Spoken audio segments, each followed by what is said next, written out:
여러분, 우리가 예수를 믿게 되면 우리가 원하는 소원들이 있고 기대하는 것들이 있는데, 원하는 것과 기대하는 것처럼 되기를 바라고, 또 그렇게 돼야 은혜를 받은 것처럼 생각이 되고, 또 응답이 내게 임한 것처럼 생각이 됩니다. 누가 보든지 예수를 잘 믿고 신앙생활을 잘하는 사람인데, 열심히 기도하고 교회 봉사하는 신실한 사람인데, 이런 사람이 안 될 때가 있어요. 몇몇 계획한 일들이 망하기도 하고 또 잘못되는 경우들이 있다는 말이 있어. 이런 생각이 든단 말이에요. 하나님의 뜻대로 살려고 함에도 불구하고 망할 수가 있을까? 우리 마음속에 그러면 안 된다라는 생각을 합니다. 어떻게 하나님의 뜻대로 살려고 하는데 망해야 돼? 그러면 안 되지. 하나님 말씀대로 순종해서 살게 되면 잘 돼야 되고, 그런 증거들이 보여져야 많은 사람들이 예수 믿고, 또 예수 믿는 우리들이 자랑스럽게 말할 것 아닌가. 예수 믿어 기도했더니 응답받았다.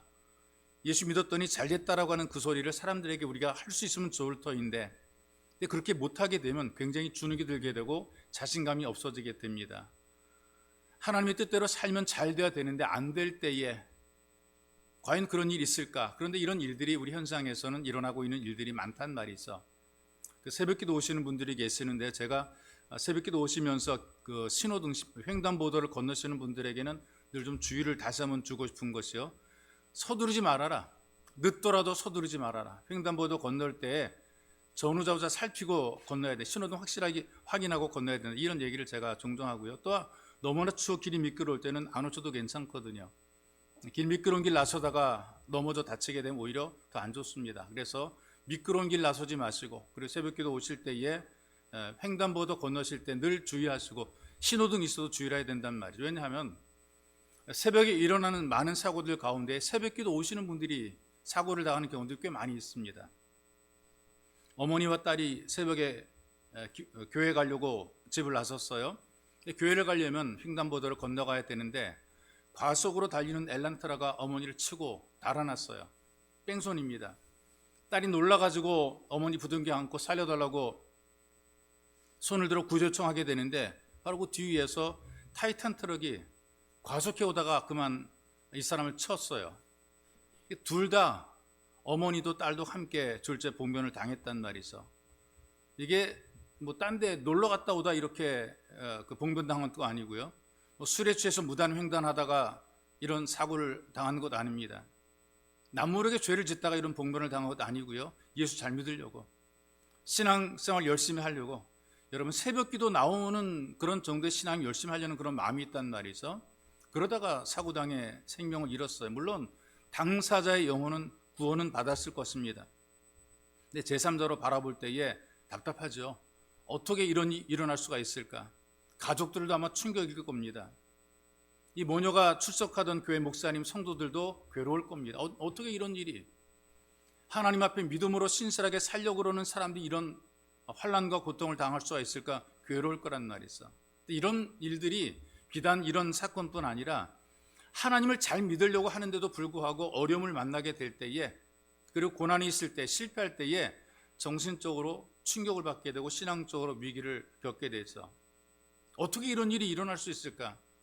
믿음으로 살려고 하고 하나님의 도우심을 간절히 구하는데, 하나님께서 이런 사람을 돕지 않은 누구를 도우신다는 말인가? 이것 때문에 사실은 제3자들이 바라보면서 충격을 받게 되는데, 이런 현상이 바로 욥기에 기록이 되어 있습니다. 하나님이 욥을 평가할 때 어떻게 평가하십니까? 우수하다가 아니라 최우수로 평가를 받죠. 순전하고 정직하고 하나님을 경외할 뿐 아니라 악에서 떠났다. 얼마나 대단한 칭찬이고 인정입니까? 하나님에게 이렇게 인정을 받는 사람이죠. 그런데 이 욥의 모습을 좀 미화시키기 위해서, 믿음을 돋보이기 위해서 좀 이렇게 아름답게 꾸미거나 그런 것 없어요. 있는 모습 그대로 보여주는 것을 봅니다. 여러분 욥기 읽어보게 되면 상처 입은 감정 표현이 그대로 막 나와 있거든요. 믿음이 막 흔들리죠. 인간의 모습 그대로 다 드러납니다. 여러분들이 살아가면서 삶이 곤고해질 때가 있어요. 그땐 욥의 지혜를 우리가 배울 필요가 있다는 말이 있어. 이 고난 속에 있는 사람을 이해하기 위해서라도 이 욥의 지혜를 배울 필요가 있다는 얘기입니다. 어떤 그 학자들이 욥기를 읽어보게 되면 병원에서 죽음을 선고받은 환자와 비슷한 심리를 나타낸다 이렇게 얘기를 합니다. 병원에서 이제 그 진단받게 되면 환자들이 놀라거든요. 치명적으로 죽는다라는 그런 선고를 받게 되면 충격이 돼요. 절망합니다. 분노합니다. 왜 내게? 탄식하고 마지막 하소연하고 이런 과정이 있단 말이죠. 우리나라는 어떤 치명적인 질병이 있게 되면 일단 환자한테는 쉬쉬하잖아요. 환자가 기대를 가지고 있다가 둘째 죽음을 맞이하게 되는데, 이 보통 서양 사람들을 보게 되면, 기독교 정신이 있는 그런 그 사람들을 보게 되면 이제 곧 죽을 치명적인 병이 진단된다 할지라도 얘기해요. 환자한테 얘기하고 죽을 준비하라고 얘기를 합니다. 당신 얼마 못 사니까 죽을 준비하라고 얘기를 줌으로 말미암아 본인 스스로 죽음을 준비하게 만드는 거죠. 이런 과정 속에 사람들이 심적인 변화를 느끼게 되는데, 1960년대 그 시카고 대학에 근무하던 의사이고 심리학자 한 사람이 있는데, 이분이 엘리자베스 쿠블러 로스라고 하는 사람이에요. 이분이 쓴 책이 우리나라에도 많이 번역이 됐거든요. 죽음과 죽는 것이라는 책을 썼고요. 사람들이 이런 어떤 절망 속에서 나오는 심리 변화에 대한 그런 내용들의 책을 많이 썼어요. 의사로부터 시한부 인생을 선고받게 될 때에 어떤 변화가 만들어나게 되는가? 몸에 이상이 있잖아. 어디가 아프잖아요. 뭔가 불편해 병원에 가요. 근데 진찰을 받았을 때 별것 아닌 것으로 생각했는데 의사가 하는 말이, 당신은 심각한 질병입니다. 암입니다. 몇 달 못 살 것 같습니다. 암, 사기, 말기입니다. 이렇게 말하게 되면 이건 하늘이 무너지는 거죠. 자기는 건강 자신했었고 아무 문제 없이 살았었는데 갑자기 병원에 몸이 좀 불편했는데, 좀 속이 좀 안 좋았었는데, 머리가 좀 땡했었는데, 그런데 암이라고 얘기하기는 얼마나 큰 충격입니까? 이럴 때 어떤 일이 일어나게 되는가? 일단 의사의 말을 부정하죠. 아니, 나 지금까지 건강했는데. 분명히 의사가 오진한 거야. 나 여태까지 심하게 아픈 적도 없었고 병원에 간 적도 없었고 난 운동도 했었고 나 건강해.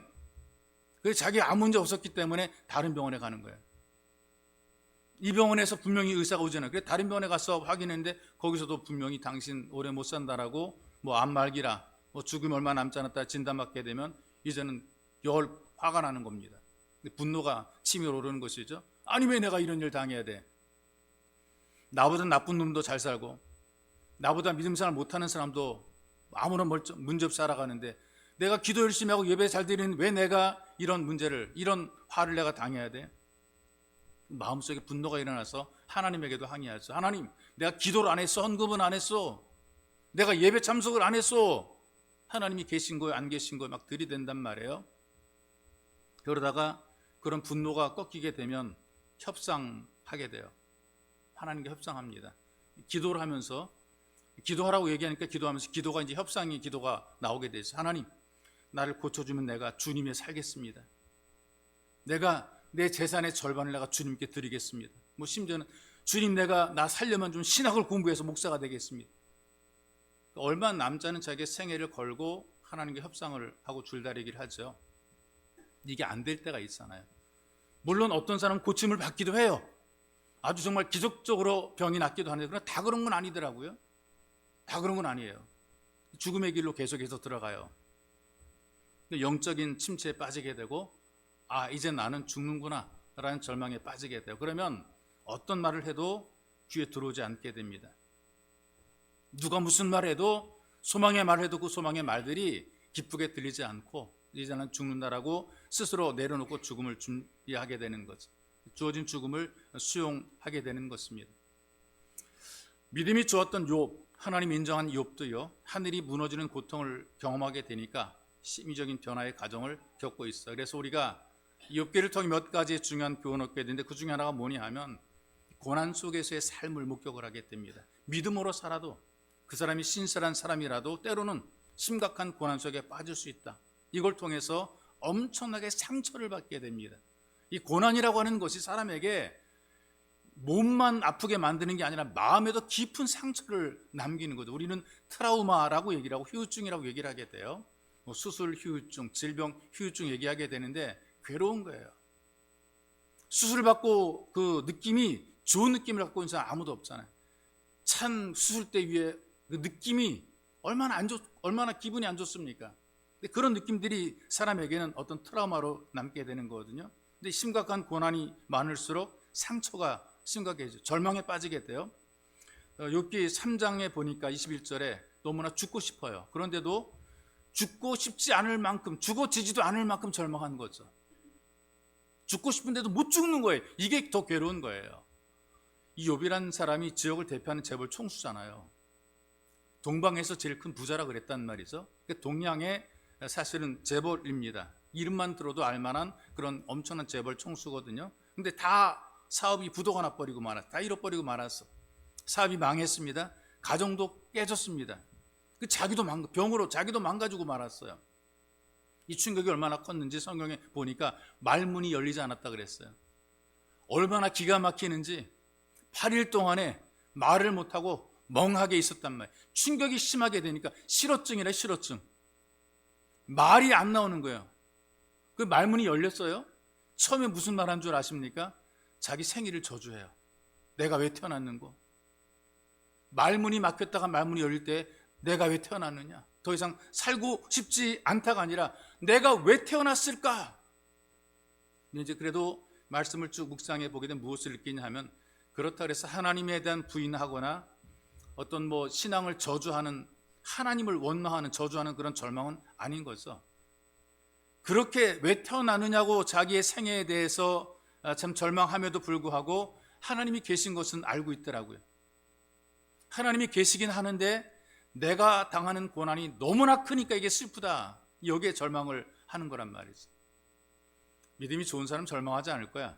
여러분, 그렇지 않습니다. 믿음이 아무리 좋아도 문제가 심각하면 절망하게 되죠. 절망의 시간이 길고 짧은 것뿐이지 믿음이 아무리 좋아도 하늘이 무너지면 절망하게 되는 겁니다. 애지중지 기른 자식이 세상을 떠나게 되면 통곡 안 할 부모가 어디가 있겠습니까? 기도로 시작한 사업이 망해버리십시오. 망하게 되면 얼마나 이게 충격입니까? 그것도 불신자 사기꾼에게 넘어가게 되면 신앙이 흔들리게 되어 있습니다. 몸이 너무나 아플 때 차라리 죽었으면 좋겠다는 절망이 마음속에 자리하죠. 고통스러울 때가 있거든요. 그래서 어떤 암 말기 같은 데 되게 되면 몸이 굉장히 고통스럽대요. 그런 고통이 있을 때 차라리 죽으면 좋겠다라는 그런 생각을 하게 된단 말이죠. 여러분, 누구나 다 문제가 있으면 힘들어지게 되고 어려워지게 되고 절망하게 돼 있어요. 제 잘 아는 고인된 조영기 목사님이 믿음이 보통 큰 사람이 아니죠. 이분이 이제 그것도 큰 믿음을 가지고 여의도가 벌판일 때 거기 여의도 교회를 건축을 하게 돼요. 땅이 일단 헐값에 일단 넓은 땅을 사가지고 여의도에 이제 교회를 건축하게 되는데, 자금을 마련하려면, 이 교회 건축자가 마련하려면 아파트도 같이 건축해서 분양을 해야 된단 말이죠. 분양이 안 돼요. 그러니까는 교회도 아파트 돈이 없어가지고 건축이 중단이 된단 말이죠. 왜 중단됐냐면 1차 5.1 파동이라 그래서 공급이 안 되는, 기름이 비싸게 되니까 물자도 공급이 안 되고, 그러니까 굉장히 어떤 건축 사업이 다 무너지게 되고, 그러니까 물도 공급되지 않은 그 아파트에서 이제 생활하게 되는 거예요. 엎친 데 덮친 격으로 사모님은 이런 데서 못 살겠다고 싸우고 친정으로 가버리고 말았어. 빚쟁이들이 빚 달라고 독촉을 하게 됩니다. 목사 X새끼 무슨 놈의 새끼 욕하면 목사한테 욕을 하면서 멱살을 잡았다 놨다 들었다 내려놨다 그런단 말이죠. 이때의 감정을 어떻게 이분이 표현하는 줄 아세요? 차라리 내가 여기서 떨어져 죽고 싶었다, 이런 얘기를 해요. 아파트에서 목사인 이 조영기 목사님, 믿음이 크다라고 하는 그분이 여기 떨어져 죽고 싶었다는 자살 충동을 느꼈다는 거죠. 여러분, 믿음이 아무리 크고 적고를 떠나서 하늘이 무너지니까 절망하게 되는 거예요. 그 다음에 분노의 감정이 일어나게 되더라고요. 욥이 자기 자신에 대해서 분노합니다. 왜 곤고한 자에게 빛을 주었으며 마음이 번뇌한 자에게 생명을 주었는가? 하나님, 나를 왜 살려서, 나를 왜 살게 해서 이런 일들이 내게 일어나게 만들어 놓았습니까? 라는 이 분노의 마음이 생기는 거예요. 믿음이 좋은 사람일수록 분노의 증세가 더 심각합니다. 주님의 충성한 사람일수록 내가 일한 보람 이거밖에 안 되는가? 내가 주님께 충성한 결과 이거밖에 안 되는가라는 이런 어떤 분노가 일어나게 돼 있어요. 세상에서 예수 안 믿고 잘 먹고 잘 사는 사람들이 얼마나 많은데 하나님 믿는 나는 왜 이 꼴로 살아가야 되는가? 억울하다. 나는 억울하다. 근데 그런 생각을 하게 되죠. 자기가 당하는 고통의 이유를 모를 때에 울분이 더 생깁니다. 하나님을 우리가 느낄 때 하나님께서는 선하신 분이고 의로운 자를 복내려 주시고 끝까지 보호하시는 하나님이시고 나쁘고 악한 사람들에게 벌을 주시는 하나님인데, 내게 일어난 일은 너무나 속상하다. 내가 겪는 이것은 너무나 고통스럽다. 이 충격이 돼가지고 어떤 분은 믿음을 떠나더라고요. 여집사님 한 분이 계시는데 남편을 갑자기 잃었어요. 이 남편도 신앙생활 잘하시는 분이거든요. 부부가 되게 좀 신실하게 교회 봉사하던 분인데 갑자기 남편이 돌아갔어요. 집례하던 목사님 붙잡고 이런 말 남겼다 그래요. 제 남편처럼 예수를 잘 믿으려고 했던 사람도 없습니다. 그런데 왜 하필이면 그 사람이, 제 남편이 젊은 나이에 죽어야 됩니까? 하나님의 처사를 받아들일 수 없습니다. 하나님께서 이렇게 하시는 것 난 도저히 이해 못하겠습니다. 과연 하나님이 계시는 겁니까? 라고 항의를 하더래요. 이건 평신도 이야기인데요. 목사님 가정에도 이런 일이 만들어지게 됐어. 열심히 목회하던 목사님이 40대 후반에 세상을 떠났어요. 그때 충격을 받게 됩니다. 자녀들이 충격으로 고통을 받았어요. 고등학교 다니던 학생이 분노를 터뜨립니다. 우리 아버지가 뭘 잘못했나요? 복음을 전하려고 굶주리면서 농촌교회에서 목회했습니다. 그런데 하나님이 살아계시면 어떻게 이런 일이 일어날 수 있습니까? 교회를 떠나버리고 말았어요. 그리고 여전히 돌아오지 않고 있다는 이야기를 듣습니다. 하늘이 무너지게 될 때에 믿음이 크다고 한 사람들도 분노의 감정이 일어나게 되는 거죠. 믿음이 여리면 떠나게 됩니다. 우리 중에 누구도 나는 아니야, 나는 믿음이 강해서 나는 버틸 수 있어, 이렇게 장담할 사람은 아무도 없어요. 우리가 문제가 생기면 위기 때에는 다 떠나는 사람들이 많아지게 되는 거죠. 그리고 영적인 침체 속에 빠져 들어가게 되는 겁니다. 이게 짧으면 빠져나오지만 길게 되면 이 벗어나는 것이 어려워지게 되거든요. 욥이 자기 처지를 고백을 하잖아요. 3장 26절에 보니까 평강도 없고 안온도 없고 안식도 없고 고난만 내게 임하였다. 모든 욕이 다 상실돼 버리는 거예요. 이걸 우리는 다 타버린 숯의 비유라. 다 타버린 숯. 숯은 태운 거지만 그러나 불씨를 다시 일으킬 수 있는 것이란 말이죠. 그런데 이 숯이 다 타버리고 말았어요. 완벽하게 재가 돼버리고 말았어요. 다시 이렇게 불꽃이 없단 말이죠. 이제는 해도 소용이 없는 거예요. 포기해버리고 마는 거죠. 살 가치도 없다라고 자학을 하는 증사가 나타나게 되고, 과거가 그리워지게 되고, 잘 나가던 그때 망한 지금과 비교하게 됩니다. 밤에는 불면증으로 고통을 겪고 있고요. 식욕이 떨어지니까 음식을 먹을 수 없고요. 빨리 죽고만 싶어지게 됩니다. 이런 침체를 현대 정신의학에서 우울증이라고 명명을 했습니다. 욥도 지금 성경에 보게 되니까 아마 심각한 우울증으로 고통을 받고 있는 것 같아요. 이렇게 절망하고 분노하고 우울증에 시달리는 것으로 끝나게 되면 불신자나 다를 바는 없지 않습니까? 예수를 믿으나 마나 교회를 다니나 마나 아무런 이유가 없단 말이에요. 그런데 욥은 여기서 끝난 것이 아니에요. 비록 절망과 분노와 침체 속에 빠져 있지만 하나님을 향한 이 믿음은 포기한 것이 아니고 하나님이 계신다라는 이 확실한 이 확신에 대해서는 분명히 가지고 있어요. 여러분과 제가 예수 믿더라도 절망도 합니다. 분노합니다. 침체도 빠지게 됩니다. 그런데 거기가 끝이 아닌 거죠. 이 상처의 자리가 끝이 아니고 반드시 우리에게 회복의 은혜가 주어지게 되는 겁니다. 그러므로 여러분, 삶이 힘겨워도 더 믿음으로 소망을 포기하지 마시고 끝까지 가는 겁니다. 두 눈에 흙이 들어갈 때까지 가는 거란 말이죠. 이것이 욥이 보여주는 또 하나의 교훈인 거죠. 이 욥이 보여주는 교훈 가운데 하나가 그래도 믿자, 그래도 믿자, 그래도 믿자. 의인도 고난을 겪는다. 그래도 믿자. 욥기 1장 1절에 보니까 욥의 평가를 아까 말씀드렸던 것처럼 순전하고 정직하고 하나님을 경외하고 악에서 떠난 사람, 신앙생활 잘하고 경건생활에 힘쓰고 남에게 손에 끼치지 않고 정직하게 살았던 욥입니다. 그런데 하늘이 무너지는 고통을 겪게 되죠. 이런 어떤 불행의 원인들을 생각할 때에 왜 이런 일이 당했을까? 사람들은 보통 이렇게 해서 저 신앙생활 잘못해서 그렇지, 예수를 잘 못 믿어서 그렇지, 아마 기도를 안 했나 봐, 교회를 그렇게 나이롱으로 다니니까 문제가 많아지지, 이렇게 평가하는 경우들이 많아요. 그런 것만 아닌 거예요. 여러분, 우리가 물론 내가 실력이 부족하고 내가 모자라서 내 능력이 안 되고 내가 잘못 선택하고 내가 판단을 잘못해가지고 실패하고 실수하는 그런 경우들이 많이 있습니다. 이게 죄로 오는 고통은 자기가 알아요. 아, 내가 잘못 판단했다, 내가 잘못 선택했다. 아무리 얼굴에 철판을 깔아도 왜 이런 고통이 임했는가는 자기가 안 하고 양심이 다 안단 말이죠.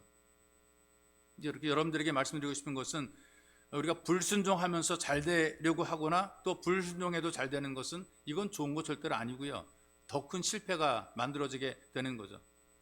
그런 의미에서 우리가 성도의 고난은 다 이유가 있고 다 의미가 있다라고 우리가 생각을 하게 돼요.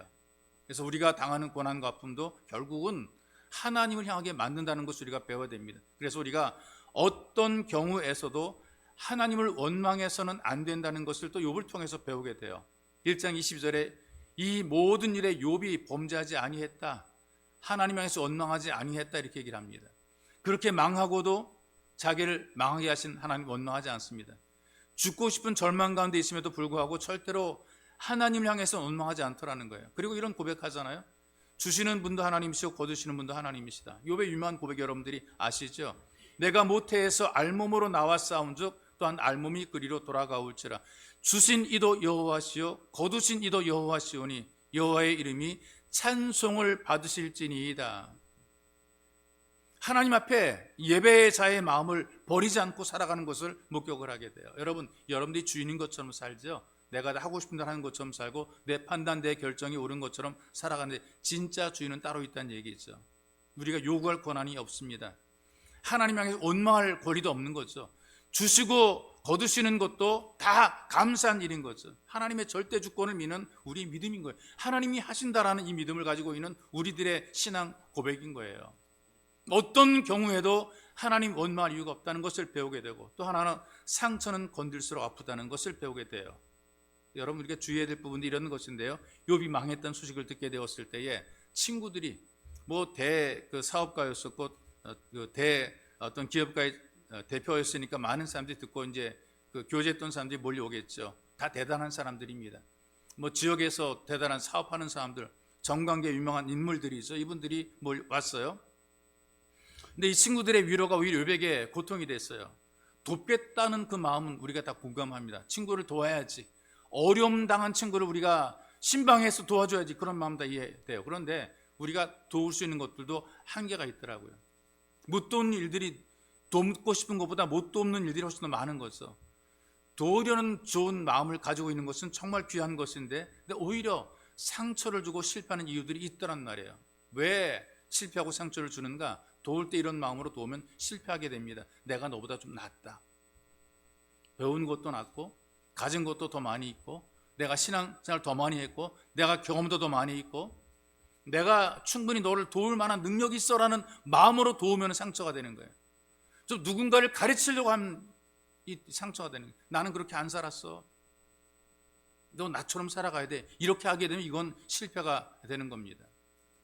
우리가 종종 사람들에게 도움 줄 때 어떤 훈계나 충고를 많이 하는 경우들이 있거든요.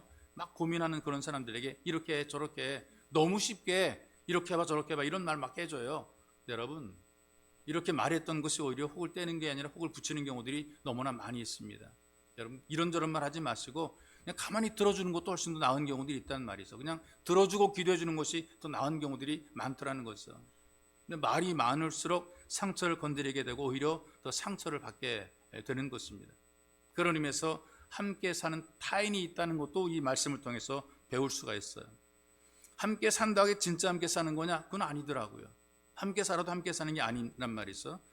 성경이 이렇게 기록합니다. 그의 아내가 그에게 이르되 당신이 그래도 자기의 온전함을 굳게 지키느냐? 하나님을 욕하고 죽으라. 욥이 고난 속에 빠졌을 때 욥의 아내도 상처를 받았죠. 지금까지 누렸던 최상의 삶을 다 잃어버린 거예요. 그 고귀한 사모님의 자리에서 무너져 내린 거란 말이죠. 지금 이 고통을 겪는 것은 욥이 대표적으로 고통을 겪고 있지만, 그러나 지금 이 간접적으로 욥의 아내도 엄청나게 심각한 고통을 겪고 있어요.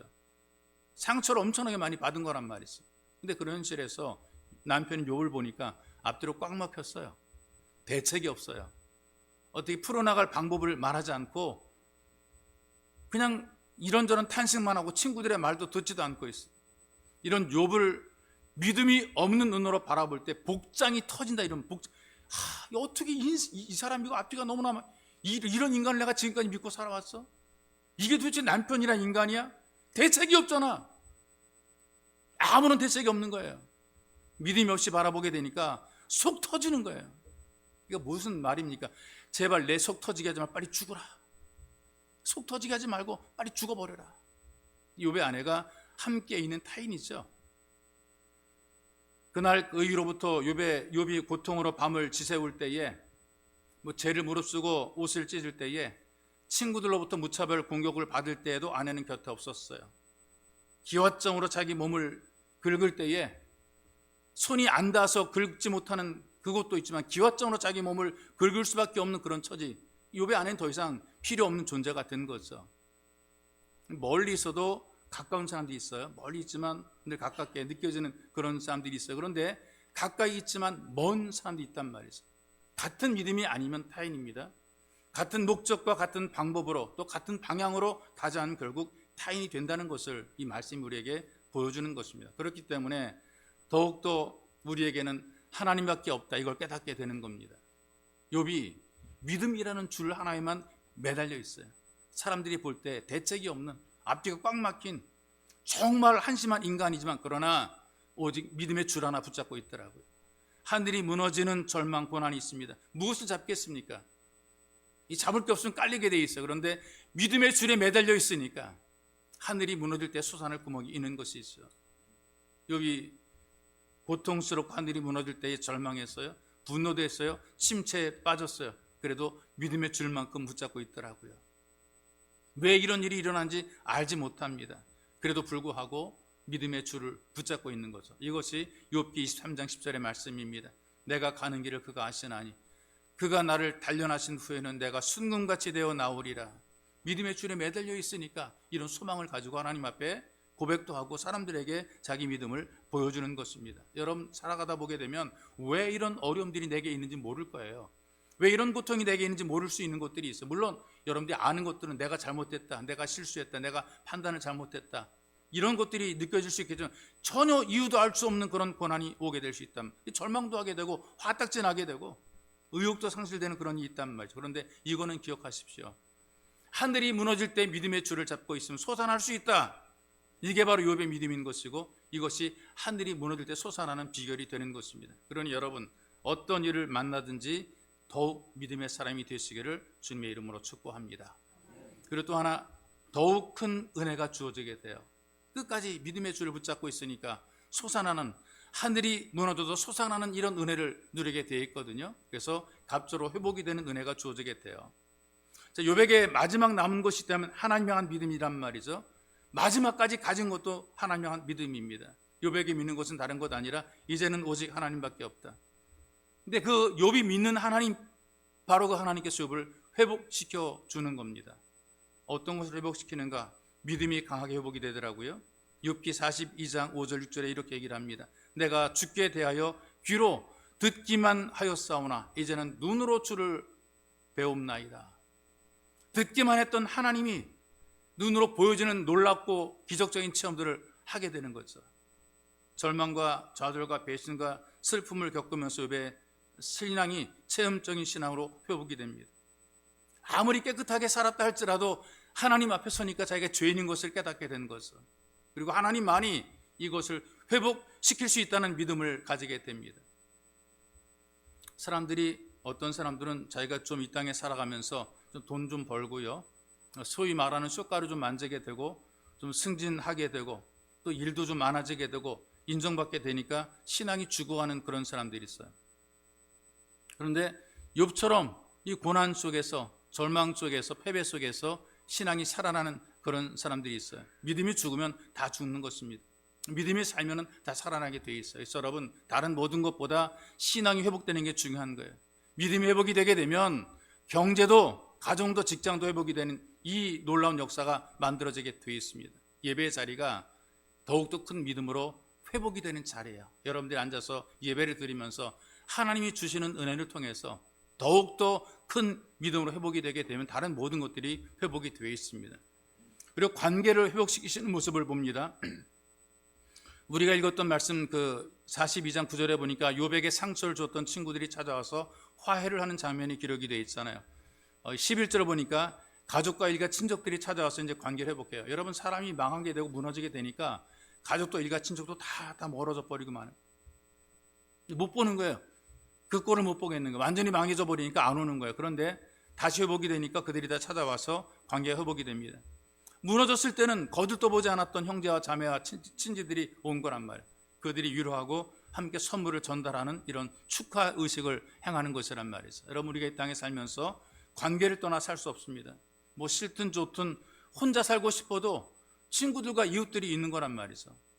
근데 이런 좋은 관계를 자꾸만 깨트리는, 파탄내는 그런 사람들이 있단 말이에요. 특징을 심리학자들이 정리를 해놨더라고요. 변덕이 많은 사람, 말이 또 많은 사람, 자기 자랑을 많이 하는 사람, 남을 무시하는 사람, 자꾸 상처를 주는 사람, 이게 정상적인 관계가 유지가 안 된다, 이렇게 얘기를 합니다. 예수님의 십자가는 일그러져 깨진 사람들의 관계를 다시 회복시켜서 은혜롭게 만들어 놓으시는 겁니다. 성경이 이걸 알려주고 있거든요. 에베소서에 이렇게 말씀합니다. 예수는 우리의 화평이신지라 둘로 하나를 만드사 중간에 막힌 담을 허시고, 또 16절에 이렇게 얘기를 하죠. 십자가로 이 둘을 한 몸으로 하나님과 화목하게 하심이라. 관계가 회복이 되는 거죠. 십자가의 은혜로 깨지고 무너지고 상처난 모든 관계가 회복이 되는 것입니다. 그리고 물질적인 회복도 함께 시키는 모습을 성경을 통해 보게 되는데, 본문 12절이에요. 모두가 좋아하는 물질에 대한 회복입니다. 여호와께서 욥의 말년에 욥에게 처음보다 더 복을 주시니 그가 양 14,000과 낙타 6,000과 소 1,000결이 암나귀 1,000을 두었고 그랬어요. 물질의 복이란 말이죠. 돈의 복을 주고 있는 것입니다. 왜 돈이냐? 돌고 도니까 돈이라 이렇게 얘기를 하더라고요. 돌아야 가치가 있는, 돈은 내가 쌓아두고 있으면 이게 가치가 떨어지는 것이고, 돈이라는 것은 돌고 돌아야 가치가 있게 되는 겁니다. 그런데 이제 이런 것들이 있습니다. 내게로 돌아오는 것은 없고 자꾸 나가게 된 바닥이 나게 돼 있어. 이 돌아야 되는데 돌아서 내게도 와야 되고 내게 있는 것이 가기도 하고 이렇게 자꾸 돌아야 되는 것이란 말이죠. 근데 이게 자꾸 너무나 나가도 문제가 되는 것이고요. 그리고 이 나가는 돈만 쫓아다니다 보게 되면 결국은 사람이 같이 돌아버리는 거죠. 여러분, 돈 때문에 돌아버린 사람들이 많이 있는데요. 이런 분들을 보니까 부모도 몰라보고 자식도 몰라보고 우정도 버리고 사랑도 버리더라고요. 여러분, 돈이 사람을 따라야지 사람이 돈을 따르니까 실패하게 되는 거예요. 경제적인 회복도 하나님의 은혜로 만들어지게 되는 것이지, 내가 쫓아다닌다고 돈이 내 손에 들붙는 게 아닙니다. 돈이 나를 따르도록 만드는 것, 하나님의 은혜가 임해야 돈이 나를 따르지, 내가 돈을 쫓아다니면 돈은 자꾸만 도망가는 거예요. 돌고 도는 게 돈인데 내게로 오게 만들 수 있도록 하나님의 은혜가 우리에게 필요한 거죠. 5천만 원을 지인에게 빌려주고 받으려고 했었는데 지인이 잠적해버리고 말았어요.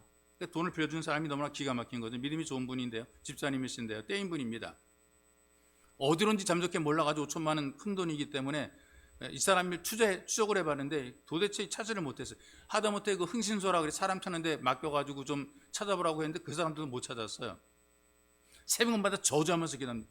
5천만 원 생각하면 가슴이 막 막고 심장이 막 터질 것 같다, 이렇게 얘기를 해요. 소화도 안 되고 그랬대요. 그 돈이 어떤 돈인데 아이들 먹을 것 먹이지 못하고 좋은 옷 한번 입지도 못하고, 이거 길을 쓰고 모은 돈을 갖다 통째로 털어넣었어요. 그냥 다 날려버리고 말았단 말이죠. 2년 동안에 이 5천만 원 때문에 마음의 정신의 고통을 얼마나 많이 겪었는지, 이걸 합치면 정말 수억 원이 된다, 이렇게 얘기를 하더라고요. 그러니까 이 5천만 원을 찾으려고 그러다 자기가 죽겠다, 이런 생각이 들더래요.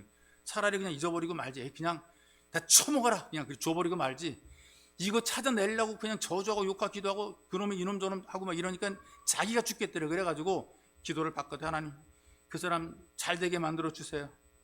그래서 잘 돼서 돈 갖게 해주세요, 이렇게 기도했대요. 그러면서 처음에는 좀 많이 힘들었는데 마음이 편해지더라죠. 편해지게 되었다는 거예요. 그리고 나서 기도하기 시작한 지 2년 1개월 만에 그 인간이 찾아왔대요. 그 인간이 와가지고 울면서 5천만 원을 내놓더라는 거죠. 이사는 다음에 갖겠다. 그리고 돈을 주고 가더니, 물질도요, 내가 기를 쓰고 이놈의 새끼 저놈의 새끼 2년 전년 욕하고 막 그래서 이게 오는 게 아니고, 하나님께서 마음 감동해서 주게 하니까, 올려주게 하니까 회복이 되는 거랍니다. 여러분, 우리가 이 땅에 살면서 내가 막 잡으려고 그러지 마시고 돈이 나를 따르도록 하도록 여러분들이 믿음의 반석에 서시고 하나님을 바라보시게 되면 주께서 만들어 놓으시는 겁니다. 그리고 가정도 회복시켜 놓으셨더라고요. 13절에 보니까 아들 7과 딸 3을 주었다. 전국 중에 욥의 딸들처럼 아릿한 여자가 없었다. 미스 유니버스라는 이제 그런 표현을 쓸 수가 있죠. 이미 먼저 간 10남매 있잖아요. 아들 7, 딸 3이 있었는데 그냥 무너져 내리는 바람에 한꺼번에 한날에 이 10남매가 다 죽었어요. 하늘에 있어요. 근데 또 아들 7, 딸 3을 주었어요.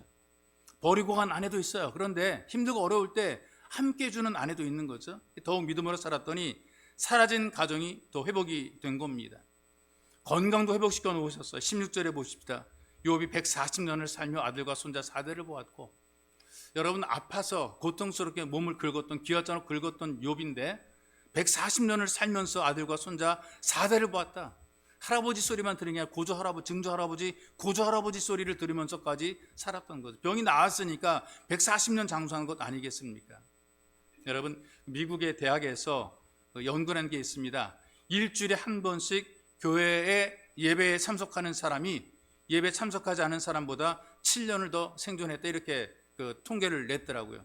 매 주일 교회를 나가는 사람은 병원에 입원할 가능성이 적을 뿐 아니라 입원하더라도 입원 기간이 짧다라고 발표를 했어요.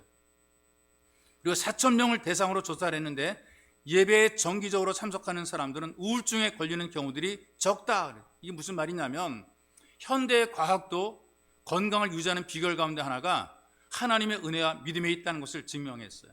이 욥은 수천 년 전에 이것을 경험했단 말이죠. 여러분과 제가 사는 삶이 얼마나 변수가 많아요. 얼마나 참 위태위태합니까? 요동치는 현실 아니겠어요? 막 힘들고 어렵게 되면 정신이 없더라고요. 말하게 되면 제정신이 아닌 경우들이 많아요. 장례집에 가보게 되면 제정신 아닌 사람들 많잖아요. 사업이 망한 사람, 병들어서 오락가락 하는 분들, 막 상처 입은 사람과 대화해보게 되면 정신이 없어요. 막 분노가 치밀어 오르고 이런저런 말 막 해야 되고 얽히고 설켜서 분노하고 절망하고 침체되어 있고 그렇단 말이죠. 그 노래도 있잖아. 테스 형, 세상이 왜 그래? 소크라테스 형. 그래도 믿음의 줄에 매달려서 하나님 앞에 떠나지 않으면 결론이 멋지게 만들어지게 되는 거죠. 하늘이 무너진다고 해도 믿음의 줄을 붙잡고 하나님의 멋진 작품으로 회복이 되시기를 주님의 이름으로 축복합니다. 여러분, 함께 기도하기 원합니다. 기도할 때에 들은 말씀이 기도의 제목이 되었으면 좋겠어요. 고난으로 상처 수정의 삶일 수 있습니다. 뭔가 우리 마음속에 분노도 절망도 아픔도 있을 수 있습니다. 그러나 그럼에도 믿게 하옵소서. 그럼에도 믿는 삶이 되게 하옵소서. 그리고 그 믿음으로 살아감으로 회복의 은혜가 누려지게 만들어 주옵소서. 주님, 믿음 회복되게 하시고 관계들이 회복되게 만들어 주시고 물질 회복이 되게 도와주시고 가정의 회복이 되게 도와주시고 건강도 회복이 되게 도와주시고 하나님의 은혜가 우리에게 임하게 만들어 주옵소서. 이런 간절한 마음으로 여러분들이 기도하기 원합니다. 기도하겠습니다. 살아계신 아버지, 고맙습니다. 우리에게 은혜와 복을 주어서 믿음으로 예배 자리에 동참하게 하시고 여기에 나오게 인도하신 하나님 아버지, 우리가 살아가는 삶의 현장이 만만하지 않습니다. 변수가 많습니다. 원래 문 요동치는 현실입니다. 힘들고 어렵습니다. 정신없을 때가 있습니다. 고난으로 상처 투성의 삶이 될 때가 있습니다. 몸도 마음도 아프고 괴로울 때가 있습니다. 하나님, 우리를 도와주시옵소서. 정신없이 살아가는 우리의 삶 현장에 하나님의 은혜가 임하게 만들어 주옵소서. 하나님, 우리에게 복을 주시옵소서. 절망하며 분노하고 침체로 얼룩진 우리의 삶 현장에 하나님의 은혜가 우리에게 임하게 만들어 주시옵소서. 세상이 왜 이런지 모르지만 이런 현실 속에서 끝까지 믿음을 가지고 믿음의 사람이 되게 만들어 주시옵소서. 어떤 일이 있더라도 어떤 환경에 처하더라도 하나님 바라고 믿게 만들어 주시옵소서. 하나님, 우리 하나님이시고 우리 아버지시라, 좋으신 하나님이시라 하나님을 고백하는 우리의 믿음이 되기 원합니다. 주님, 우리를 책임지고 돌보시며 이끌어 주옵소서. 우리로 하여금 회복의 은혜를 누리게 만들어 주옵소서. 하나님, 각자의 아픔, 각자의 상처 하나님 도우시며 인도해 줘. 우리 모두가 주님을 바라보고 하나님만 바라보니 살아계신 아버지께서 우리를 도와주시고 아버지께서 우리와 함께 해주시고 아버지께서 우리를 챙겨주시고 아버지께서 우리를 도와주옵소서. 우리에게는 오직 주밖에 없사옵고 더욱 주님만 바라보니 하나님의 주님만 바라볼 때에 하나님의 은혜가 우리에게 임하게 도와주시고 치유가 되게 하시고 회복이 되게 만들어 주시옵소서. 살아계신 하나님 아버지, 우리가 믿음으로 오직 주님만 바라보고 주님만 붙잡습니다. 우리가 붙잡을 수 있는 믿음의 줄을 붙잡고 주님의 은혜를 갈망합니다. 우리 연약한 믿음이 회복이 되어서 하나님, 믿음의 감각세포들이 살아나게 하시고 회복이 되게 만들어 주옵소서. 관계들이 좋아지며 회복이 되게 만들어 주시고 하나님, 멀어진 물질 주님 우리에게 돌아오게 만들어 주시며 돌아온 것들 아름답고 귀하고 의미있게 잘 쓸 수 있는 지혜도 덧입혀 주시고 가정이 또 우리의 건강이 회복이 되어서 우리가 살아가는 삶 현장에서 의미있고 보람있게 하나님 앞에 귀하게 쓰임받도록 만들어 주옵소서. 힘이 있어야 건강이야 주님 주어진 역할과 사명 감당할 수 있게 했사오니 하나님에게 특별히 건강 주어서 예배의 자리에 참석하며 기쁨과 감사함과 즐거움을 주를 섬기는 믿음의 삶을 살아갈 수 있도록 은총을 덧입혀 주옵소서. 특별히 예배의 자리를 귀하게 여기시며 사랑하시는 주님, 예배의 자리에 함께하시 임재하시는 놀랍고 귀하신 우리 아버지, 예배의 자리를 지키는 주의 백성들을 기억해 주시고 은혜 위에 은혜를 베풀어 주옵소서. 보배로우신 예수님의 이름으로 기도하옵나이다. 아멘.